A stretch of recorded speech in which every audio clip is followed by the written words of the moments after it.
Il-pjan tal-Gvern biex ibiddel żona viċin l-Ambaxxata tal-Istati Uniti f'Taqali f'żona kummerċjali mhux iħares l-interess nazzjonali.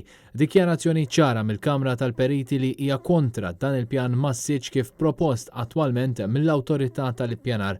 Kien Settembru meta l-Awtorità ħabbret reviżjoni tal-erja ta' 60,000 metru kwadru attwalment żona industrijali huma pproponew li s-sit jintuża biss għal supermarkets, kliniċi mediċi, faċilitajiet edukattivi, uffiċċji, ħwienet tal-bejħ, faċilitajiet ta' ħażna u distribuzzjoni u ħwienet ta' ikel u xorb.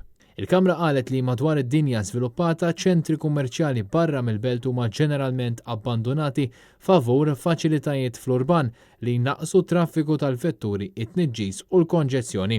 Il-periti suġġerew li ż-żona f'Taqali għandha terġa' tiġi żviluppata l użu li jikkumplementaw il-faċilitajiet sportivi tal-madwar fosthom l-Istadium Nazzjonali u l-Park tal-Familja li jmissu magħha. Il-Kamra tennit li din ir-reviżjoni proposta hija prematura u nieqsa minn studji xierqa li normalment jinħolqu b'approċċ li jkun serju.